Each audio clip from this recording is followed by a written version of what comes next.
মাননীয় প্রধানমন্ত্রী এসেছিলেন। রামিসার মা বাবা এবং তার বড় বোন তারা উপস্থিত ছিলেন, সান্ত্বনা দিয়েছেন।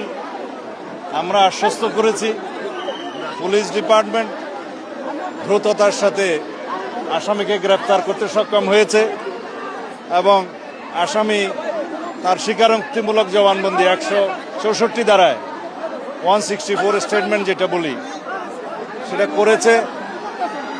এখন চার্জশিট দেওয়ার পালা। চার্জশিট দেওয়ার আগে এখন ডিএনএ টেস্টটা করতে হবে।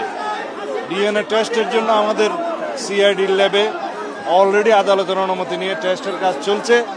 ডিএনএ টেস্টের নিয়ম হচ্ছে যে 48 ঘন্টা সময় লাগে, যেহেতু এটা বৈজ্ঞানিক বিষয়।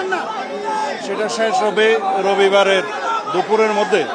আমরা রবিবারের বিকেলের মধ্যে ইনশাআল্লাহ আদালতে চার্জশিট দাখিল করতে পারবো এবং তারপরে অত্যন্ত দ্রুততম সময়ের মধ্যে যাতে বিচার কার্য নিষ্পন্ন হয় সেজন্য আমরা চেষ্টা করব, যাতে সর্বোচ্চ শাস্তি নিশ্চিত করা যায়। সেজন্য প্রসিকিউশনের পক্ষ থেকে আমাদের জোর চেষ্টা থাকবে। আর মাননীয় প্রধানমন্ত্রী আশ্বস্ত করেছেন রামিসার বড় বোন তার জীবনের সমস্ত পড়াশোনার খরচ এবং তার অন্যান্য আনুষঙ্গিক ব্যয় সব কিছু উনি বহন করবেন এবং রামিসার মা বাবা এবং রামিসার বড় বোনের জন্য একটা আশ্রয়স্থল, তারা নিরাপদ আশ্রয়স্থল চেয়েছেন, সেটা মাননীয় প্রধানমন্ত্রীর প্রতিশ্রুতি দিয়েছেন। খুব স্বল্পতম সময়ের মধ্যে সেটার ব্যবস্থা করবেন।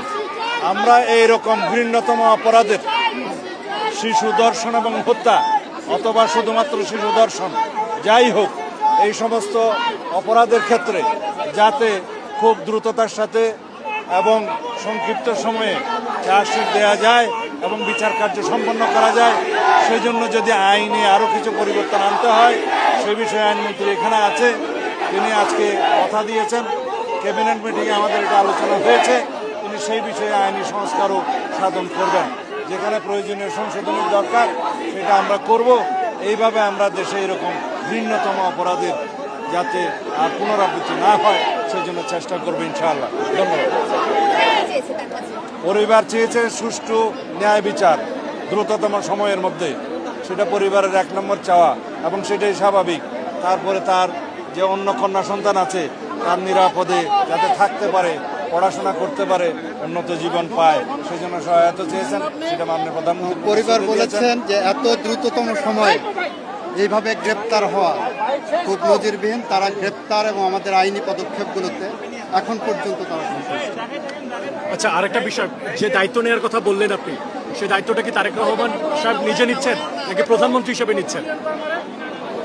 সরকারিভাবে প্রধানমন্ত্রী হওয়ার আগে থেকেই এরকম মানবিক কর্মকাণ্ড বহু করেছেন সারা দেশে, তিনি ব্যক্তিগতভাবে নিয়েছেন। আর প্রধানমন্ত্রীর তহবিল থেকে তো উনি সাহায্য দিতেই পারেন।